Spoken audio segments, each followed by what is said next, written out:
dan transgender. Terus yang lagi digodok sekarang adalah pernikahan incest.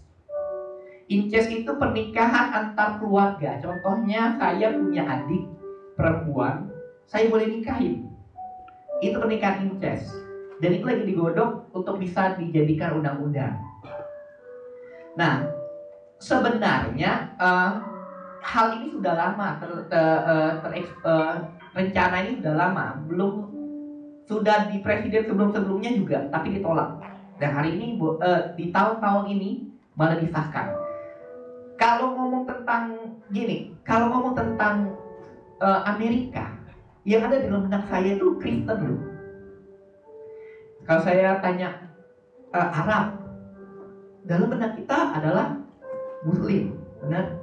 Kita ngomong Cina atau ya Cina, Taiwan, dalam benak kita adalah itu Buddha, benar kan? Nah, sayangnya bahwa belum lagi Shinto itu Jepang dan lain-lain. Nah, sayangnya dalam benak kita semua bahwa Amerika itu Kristen. Bagaimana mungkin Tuhan menentang pernikahan sesama jenis, tapi dari negara Kristen yang kita sebut Kristen itu muncul satu undang-undang seperti ini. Dulu saya pernah pendeta-pendeta tuh selalu ngomong, Amerika di setiap lorong tuh ada gereja.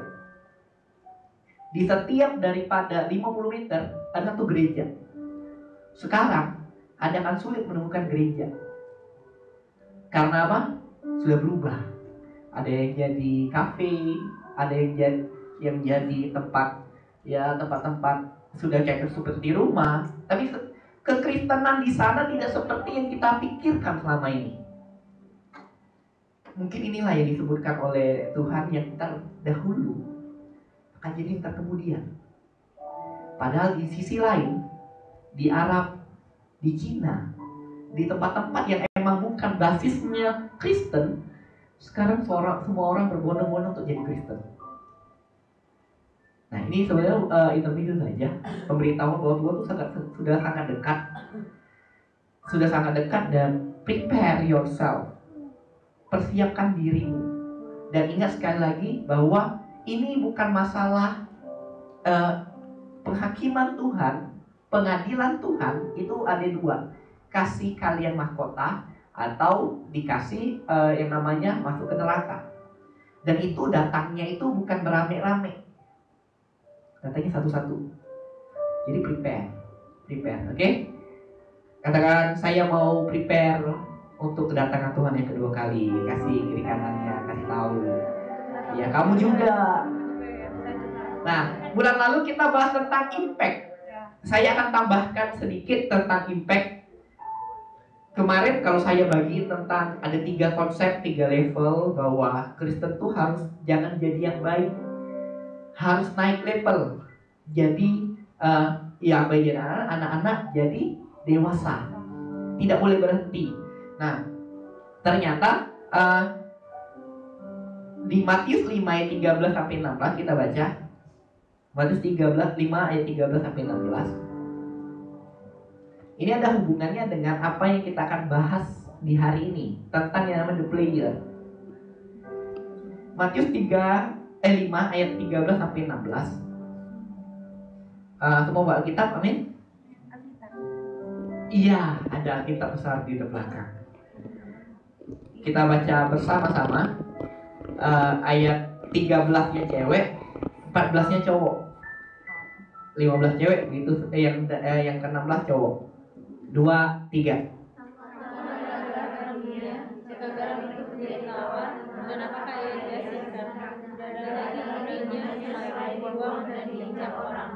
Yang cowok 2, 3.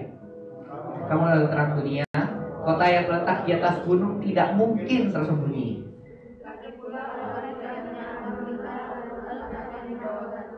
Melainkan di atas kaki dia sehingga menerangi semua orang di dalam rumah itu. Demikianlah hendak terang yang bercahaya di depan orang, supaya mereka melihat perbuatanmu yang baik dan memuliakan Bapamu yang di surga. Nah, ini adalah pesan Tuhan, dan saya yakin ini adalah perintah. Katakan saya perintah. Ini ada perintah. Coba kita lihat di ayat ke-13. Ke-13. Dikatakan kamu adalah garam dunia. Di sini tidak dijelaskan bahwa Yesus pasti adalah garam dunia juga. Benar enggak? Yesus adalah terang dunia. Tapi hari ini, waktu konteks ini dibagikan, dia sebut Anda adalah terang dunia. Jadi Anda bukan sebagai objek, tapi sebagai subjek. Artinya Anda itu diwariskan gelar yang sama yang ada dalam Kristus, yaitu terang dunia dan garam dunia. Dan saya yakin ini nggak mudah rasanya, karena dunia ini ngomong bukan cuma untuk orang percaya, tapi untuk orang yang nggak percaya juga. Dan tidak gampang jadi garam dan terang, tidak gampang, karena harus beda, harus jadi orang yang tidak seperti biasanya. Nah, tapi kita akan bahas kayak gini. Nah, ada satu statement, satu cerita. Mau yang pribadi lah, yang pribadi dulu. Dua tahun yang lalu, awal tahun ini, sebelumnya berarti tahun 2014. Tahun 2014, waktu itu ada pertemuan daripada kami, ada Pak Sabta, ada teman-teman yang lain, full timer, dengan Cidora, dan mereka sudah ketemu dan memutuskan, yuk kita angkat pendeta baru, PDP, calon PDP. Dan akhirnya ya dari LSD kemarin dikirim 3 orang. Yang tahun lalu 2014 itu sekitar 2014 pelantikannya aja itu bulan 7 kalau nggak salah, bulan 6 bulan 7. Jadi waktu di ngomong seperti itu 2014 kita nih mikir, waduh, ini kalau sekedar title itu enak. Kalau contohnya ya SE lah, SE lebih panjang, atau STH, MTH. STH susah juga sih, saya teologi ya. Tapi SE, ST, SH itu kan kuliah bener 4 tahun. Dan kalaupun kalian gagal, kalaupun Anda tidak bisa ilmu itu setelah Anda lulus, yang marahin itu paling bos Anda. Ya paling marahin itu adalah mungkin partner Anda dalam bekerja. Lu gimana sih? Katanya lulusan sarjana ekonomi, tapi ngitung piutang ini aja gak bisa. Nah, paling malunya segitu. Kadar malunya segitu. Nah sekarang ini dinaikkan jadi PDP, jadi pendeta. Lu sekarang pendeta. Jadi itu pertanyaan yang sering ditanyakan. Kita jawab iya. Iya, saya pendeta. Wah, ada satu beban yang ditaruh di dalam diri kita supaya apa? Kita menjaga diri dalam hidup ini. Nah, ini sama sebenarnya. Konsep daripada pendeta ini sama dengan anak Tuhan. Ngomong tentang kamu itu terang dunia dan garam dunia. Oleh karena itu apa? Anda dikasihkan beban. Dan saya percaya bebannya tuh enggak berat lah. Kalau karena Tuhan tuh ngomong bahwa dia itu kasih beban yang ringan. Amin. Nah, Anda dikasihkan beban. Tapi saya percaya Tuhan Yesus tidak akan memberikan beban itu melebihi kemampuan Anda. Karena apa? Anda pasti mampu jadi garam dan terang dunia. Anda pasti mampu jadi garam dan terang dunia. Nah, lalu dunia ini gak suka mikir, suka ngomong, kalian jangan lihat saya lah, lihat Tuhan saja. Pernah dengar kata-kata seperti itu? Lihat, jangan lihat saya, lihat Tuhan saja. Nih, tapi Tuhan, saya ada pengertian baru, bukan pengertian baru, saya baru dapat wahyuan bahwa itu tidak sepenuhnya benar sebenarnya. Karena Tuhan ngomong bahwa kamu itu terang dunia. Artinya orang lain harus lihat kamu. Lihat kamu, tapi yang dilihat adalah Tuhan di dalam dirimu. Oke, kita buka lah kalau nggak percaya. Kita lihat Filipi pasal 4 ayat 5. Filipi pasal 4 ayat 5.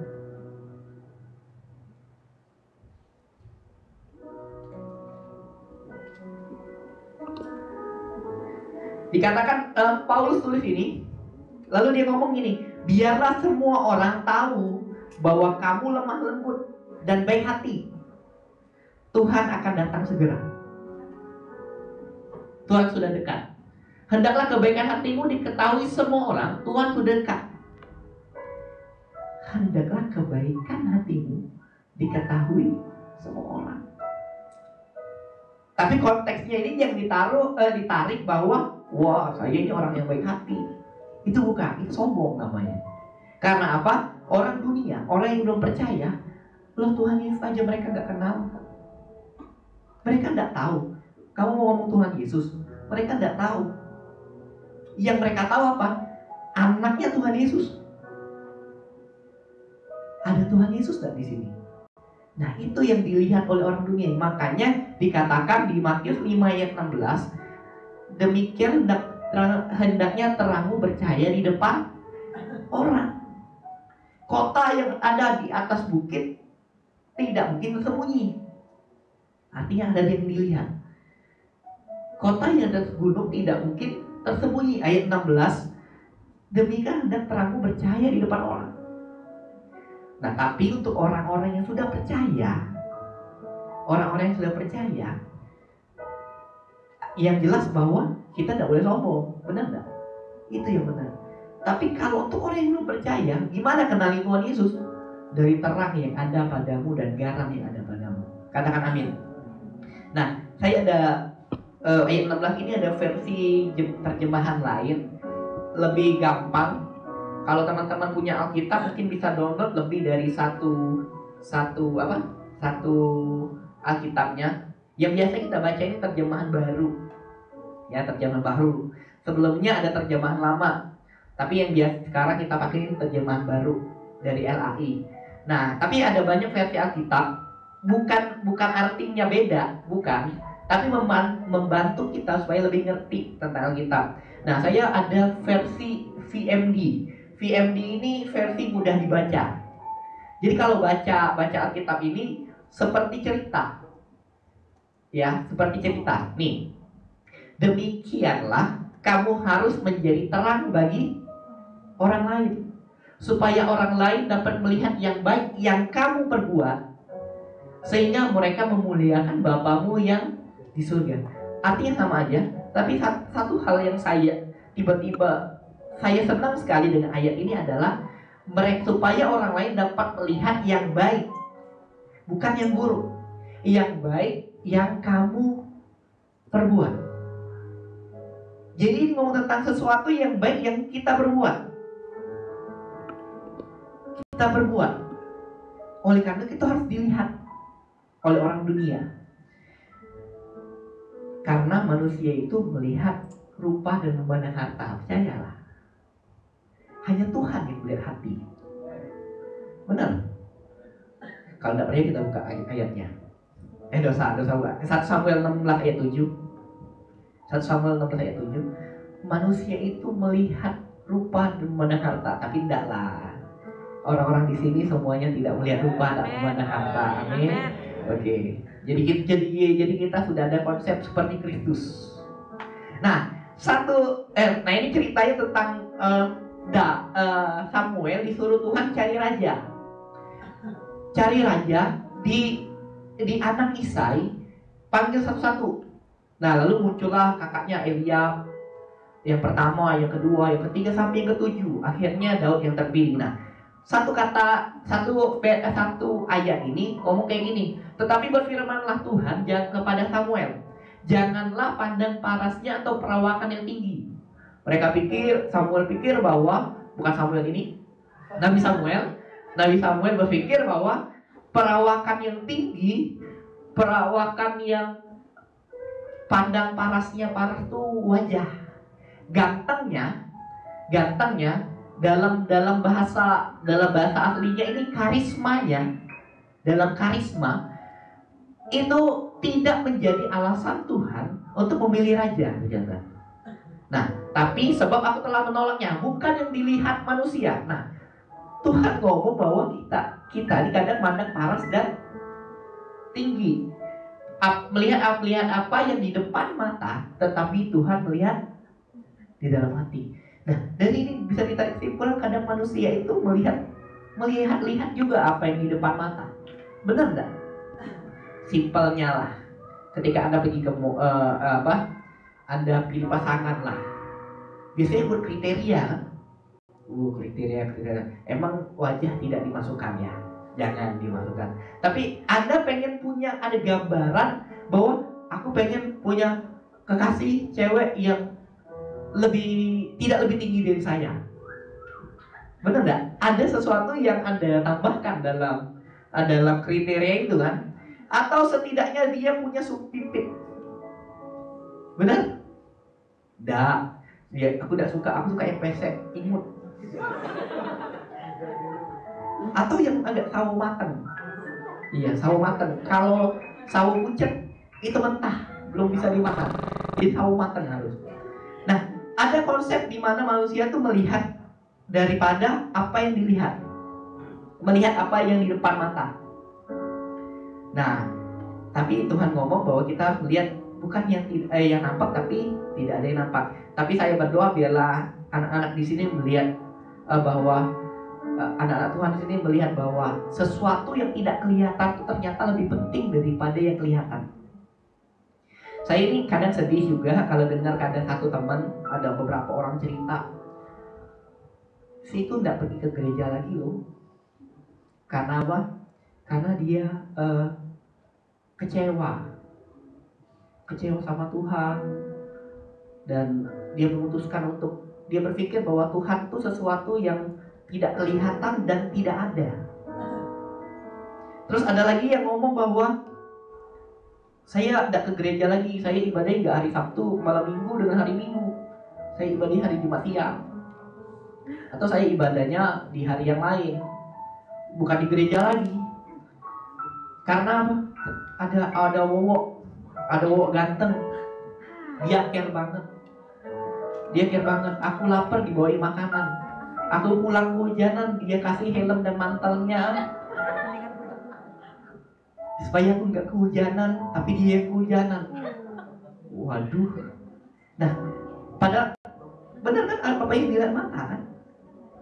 Tapi padahal kita harus mengerti bahwa apa yang tidak terlihat itu sangat penting. Siapa yang kasih nafas? Tidak ada yang menghargai. Jarang ada orang, hanya anak Tuhan lah yang menghargai tentang adanya nafas. Nafas ini kagak kelihatan, tapi jarang ada yang bersyukur atas nafas. Tapi orang lebih suka bersyukur dengan handphone yang baru atau baju yang baru dibandingkan nafas. Atau kesehatan nggak bisa kelihatan. Jantungmu masih berdetak, ini kagak kelihatan nih, kita bisa rasain. Tapi jarang ada yang bersyukur lebih daripada ketemu dapet motor baru atau dapet pacar baru. Nah, saya mau jelaskan bahwa yang tidak kelihatan itu lebih penting. Dan saya percaya, saya berdoa bahwa anak-anak Lake Star Generation adalah orang-orang yang mementingkan Tuhan lebih daripada segalanya. Katakan amin. Iya, ngomong ke kiri kanannya, kamu itu lebih berharga, dan Tuhan lebih lagi dari kamu. Kamu itu berharga, dan Tuhan itu lebih lagi dari kamu. Ngomong sama ceweknya. Yang punya cewek ya. Oke. Nah, ngomong tentang the player.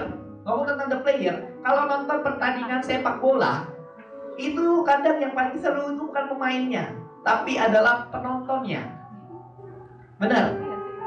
Saya tidak terlalu suka nonton sebenarnya, tapi suka kalau ada yang ngajak nonton kalau lagi free time. Kalau besoknya nggak kerja, apalagi itu kelasnya Piala Dunia, apalagi yang tadi itu Belanda. Tidak setuju? Nanti kita main PS. Tapi saya nggak bisa main PS. Oke, lanjut juga. Nah, yang biasanya yang paling seru itu penontonnya. Saya klasifikasikan jadi empat jenis penonton. Yang pertama itu penonton yang suka mengeluh atau mengkritik. Jadi kalau Cristiano Ronaldo lagi bawa bola, ya dikiring masuk ke gawang, ya tendang, ya kena tiang. Dan orang lain ngomong, dan supporter ngomong, waduh, bodoh sekali. Kayak itu beda cool. Gaji besar, makan banyak. Iya, that cool. Nah, ini yang disebut bahwa penonton yang alayers. Kalau si Ko Gusman buat tema Torch dan JKT buat tema Torch player dan alayer di bulan ini. Ini ada jadi sekolah ya, semuanya dikritik. Tendangan penalti, wah itu yang disalahin kipernya lah, tiang gawangnya lah, bolanya tadi disayang. Itu kayaknya nggak bulat bola itu, lonjong. Karena bisa melingkar. Pokoknya ada aja yang dikritik. Nah itu penonton yang alay. Nah yang kedua, ada yang agak smart. Dia ini tipenya analitis, kasih solusi. Sepertinya Steven Gerrard harus ditarik, harus diganti. Kayaknya penyerang itu harus maju agak sedikit di sebelah kanan. Dia kasih komen. Itu kayaknya harus diistirahatkan ya gitu.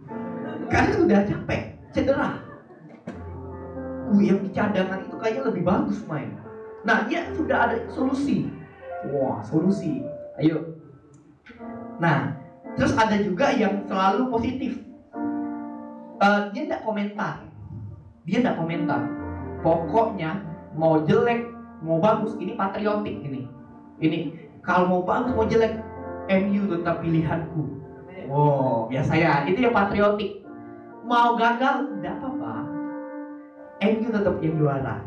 Walaupun MU kalah, MU tetap juara. Dia maksain MU harus juara. Ada.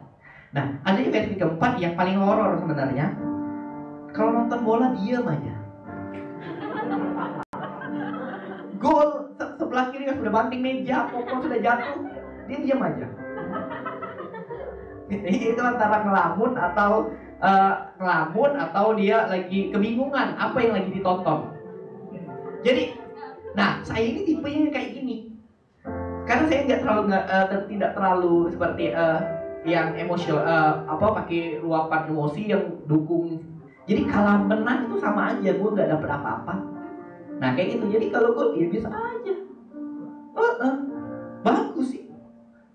Dukung siapa? Belanda. Kalau Belanda kalah nggak apa-apa. Kan nggak dapet apa-apa. Nah saya ini bukan tipe yang patriotik. Nah menurut Anda mana yang paling baik? Nah jangan ketawa-tawa aja, ada pertanyaannya. Menurut Anda mana yang paling baik? Hah? Ada yang kasih solusi, benar? Ada yang kasih positif. Sekali MU tetap MU. Atau ada yang ngomong, waduh ini gimana nih, gajinya harus dikurangi nih. Nah tapi satu hal teman-teman yang saya mau mulai cerita ini, sehebat-hebatnya supporter, mereka gak akan pernah menangin piala. Benar gak?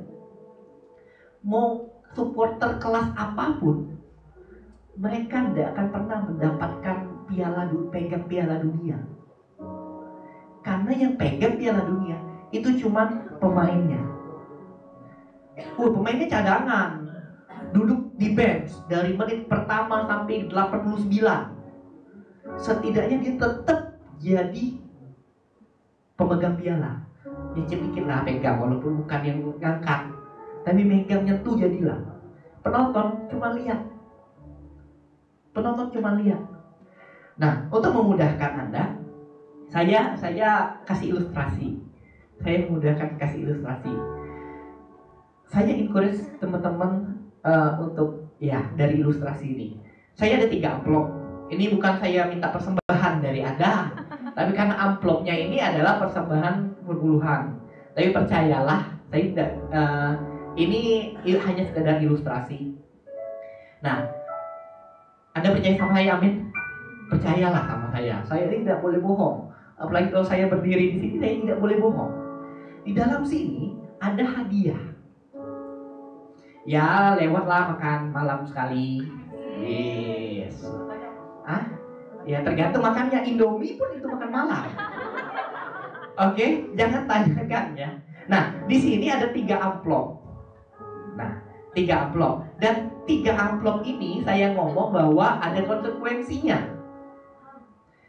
Bisa saja Anda ketika pilih amplop ini, Anda lewat makan malam hari ini. Wih, kedengarannya ada yang gak enak ini kan. Ada konsekuensi yang kedua adalah mungkin Anda akan kehilangan makan malam hari ini.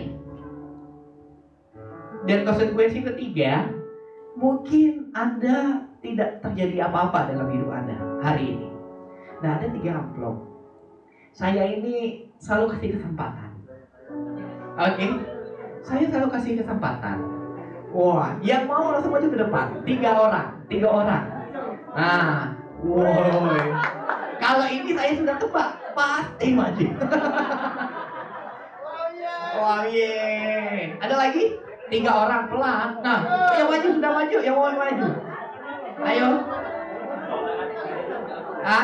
Kalau 3, ayo berani maju. Cuma 3. Waduh. 3, ada satu lagi. Ini bukan jebakan Batman, tapi saya emang kasih ilustrasi di sini dan ini beneran. Saya pastikan bahwa ini bukan monopoli. Oke, cuma 2 ya. Kalau 2, pemain ketiganya saya. Hah? Oke, ayo maju. Hitungan ketiga, 1, 2, 3. Tidak ada ya. Nah, jadi agak fair sebenarnya. Siapa tahu duitnya kembali ke saya. Benar kan? Dan saya percaya, kamu percaya bahwa ini bukan monopoli? Percaya ya? Nih, saya kasih tahu. Teman-teman boleh ngomong apa aja ke mereka, mau pilih amplop yang mana. Oke? Yohanes? Ini sengaja bukan amplop putih karena putih kelihatan. Jadi saya taruh aja di mana ini? Oh ya, di kotak nih ya. Nih. Waduh. Agak berat ini. Ada yang pertama, kedua, dan ketiga. Ini yang pertama. Kelihatan semuanya? Ini kedua. Ini ketiga. Nah, Anes mau pilih yang mana?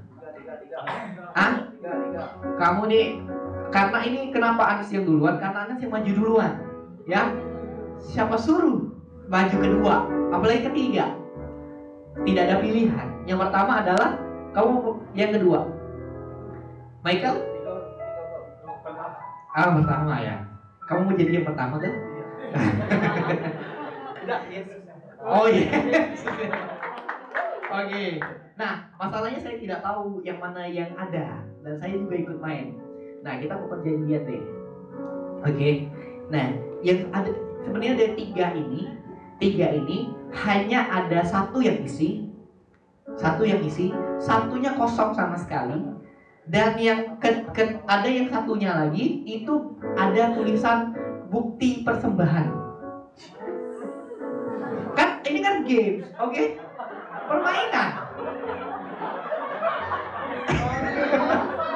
Oke, ini permainan. Oke, sekali lagi permainan. Ada yang namanya bukti persembahan. Udahlah, saya tidak akan matok. Mau kasih berapa terserah.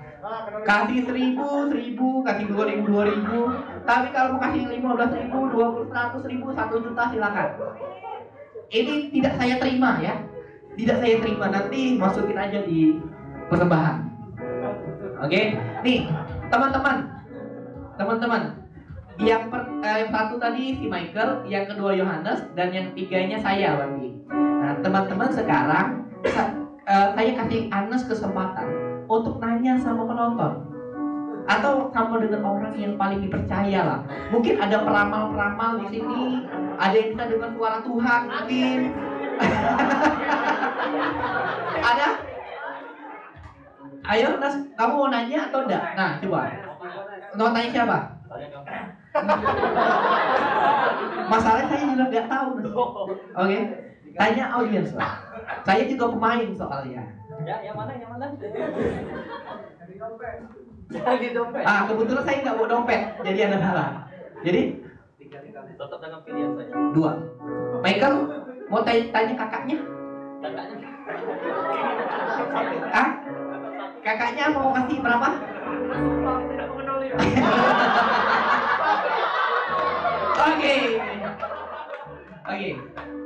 Oke. Nah, gini. Kita yang pertama ya. Yang pertama, beneran saya nggak tahu. Saya periksa dulu.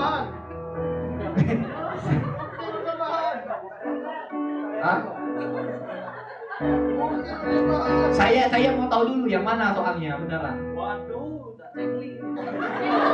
Kan ditaruhnya segini kan? Oh ya, gini, kita buka bersama-sama ya.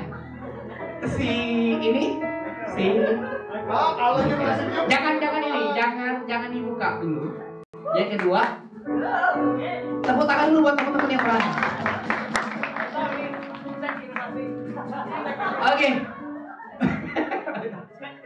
Oke. Sekarang mau siapa dulu yang buka?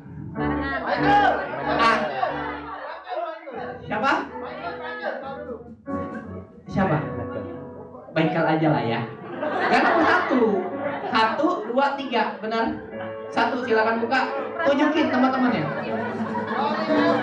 Oke.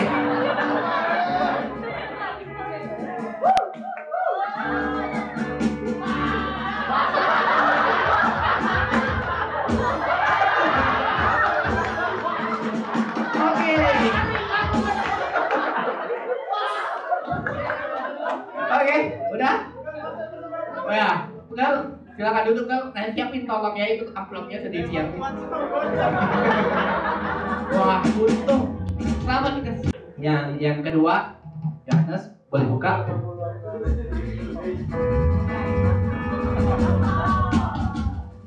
You ready?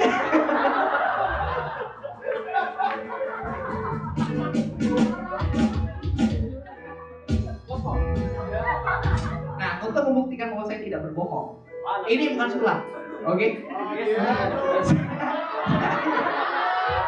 Untuk membuktikan bahwa saya tidak berbohong, Nas, bukain amplop saya, Nas.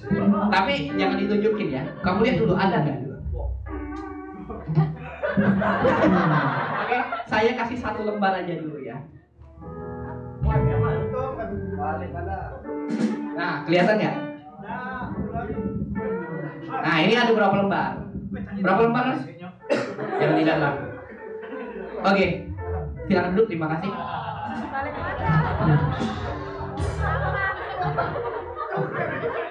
Waduh.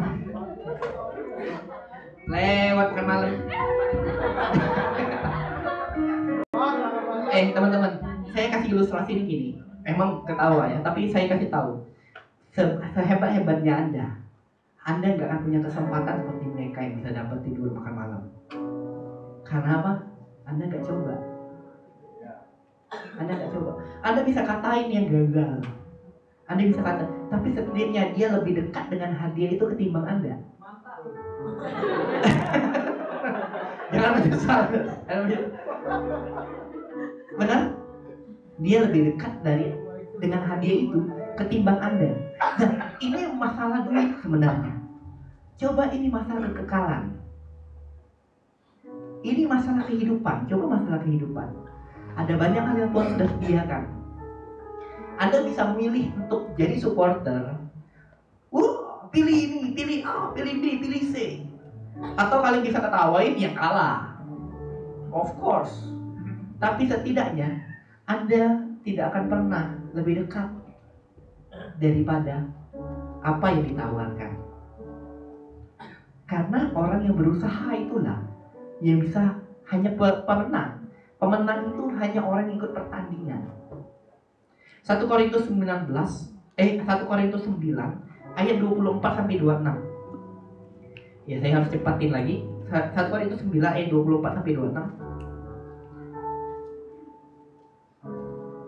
1 Korintus 9 ayat 24 sampai 26. Dikatakan kayak gini, tidak tahukah kamu bahwa dalam gelanggang pertandingan semua peserta itu turut berlari.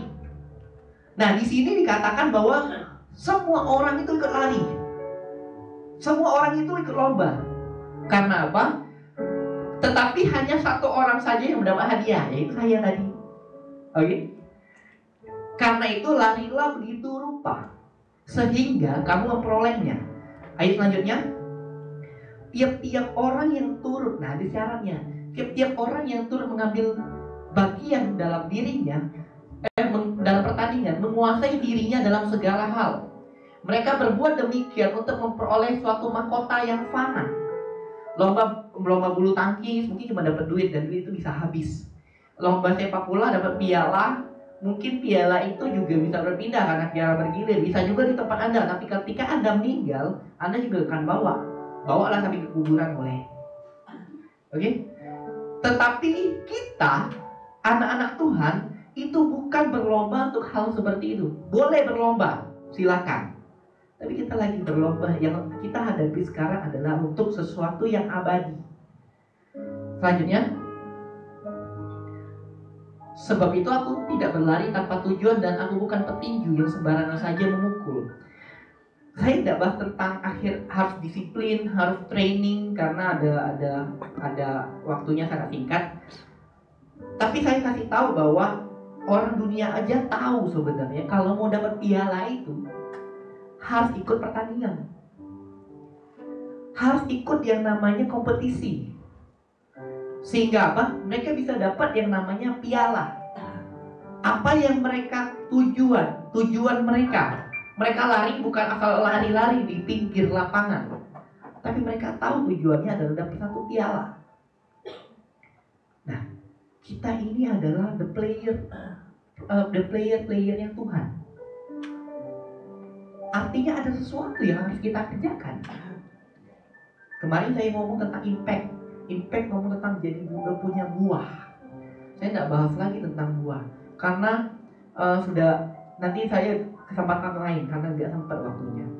Tapi intinya bahwa dari buahnya lah kamu mengenal pohonnya. Benar? Kalau Anda disebutkan anak Tuhan dan ngaku Kristen, harusnya buah Anda mencerminkan siapa pohon Anda. Siapa pohonnya? Tuhan Yesus. Maka sesuatu pohon dikatakan baik kalau buahnya baik. Yang dilihat adalah buahnya. Benar? Buahnya baik. Maka orang bisa tahu bahwa Tuhan lo baik. Tuhanmu memang satu-satunya penyelamat. Nah, saya sudah hampir selesai. Terakhir saja, Tuhan, saya ini dapat BBM pagi-pagi sekali. Itu hari Kamis ya. Dapat BBM pagi-pagi sekali. Yang tulisannya gini, ada kebakaran di 34 Ulu dan mau nabur enggak?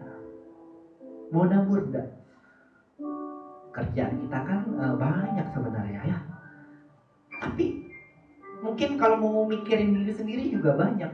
Loh, aku aja susah gak ada yang mikirin. Dan hari itu dapat BBM ada kebakaran di 34 Ulu. Karena saya Rabunya lewat sana kerja, saya lihat asap. Saya tahu hari Kamis tiba-tiba ada BBM. Dan hari ini kemarin saya tanya, hari ini siang saya tanya berapa yang terkumpul. Karena saya ini ngomongnya gini, ya coba urus dulu, hubungin orang yang mau nabur, diambil, nanti kita akan kasih. Tolong ya, kamu yang handle. Bukan saya yang handle. Dia ngomong ya, akhirnya pinjam nomor rekening saya dan Kopur kalau salah, akhirnya mereka bisa transfer ke sana. Nah, satu hal yang saya tangkap bahwa ya saya sebutlah namanya Iwan di sini. Hari ini yang BBM itu. Saya cuma tangkap bahwa wah, bulan lalu kita bahas tentang impact. Tapi banyak orang juga yang hanya waiting. Ngerti waiting? Kalau dia kerjain, aku akan ikut. Kalau nggak kerjain, gue nggak ikut.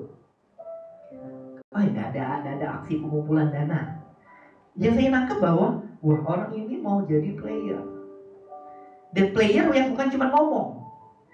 Ya, wah, kayaknya itu harus kasih input. Yuk kerjain, adalah kau be. Nah biasanya kan kalau misalnya kayak itu kan ada ide tiba-tiba, ayo kita lakukan. Iya, dia B kayaknya dia lebih cocok. Tapi saya mau ngomong bahwa dia sudah jadi player. Nah, teman-teman, kita ini adalah orang yang dikatakan garam dan terang dunia.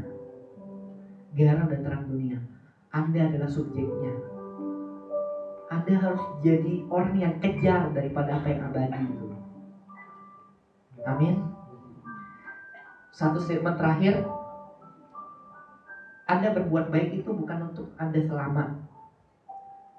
Anda berbuat baik bukan untuk menjadi keselamatan, karena keselamatan bukan diperoleh dari perbuatan baik. Alkitab katakan, tapi oleh kasih karunia kamu diselamatkan oleh iman. Benar? Untuk itu enggak, hukum berbuat baik untuk masuk surga itu enggak ada di Kristen. Karena apa? Imanmu yang bawa engkau masuk ke surga. Tetapi kita berbuat baik supaya karena kita sudah diselamatkan. Jadi beda. Tujuannya bukan keselamatan kita. Startnya bukan berbuat baik. Tapi orang Kristen adalah startnya keselamatan, ujungnya untuk berbuat baik, finishnya untuk berbuat baik. Supaya apa? Supaya orang yang belum percaya bisa melihat perbuatanmu yang diberikan Tuhan di dalam dirimu, dan mereka boleh memuliakan Bapa kita di surga. Jadi bukan membuat baik untuk masuk surga. Semuanya nangkep pesan ini? Anda harus jadi inisiator Tuhan. Saya, orang-orang di sini akan diperlengkapi dengan segala perbuatan baik dan akan memuliakan Tuhan. Bukan saja pada hari ini, tapi sepanjang hidup Anda akan membuat orang memuliakan Tuhan. Amin. Saya nggak dengar suaranya. Amin. Oke. Mari kita pejamkan mata.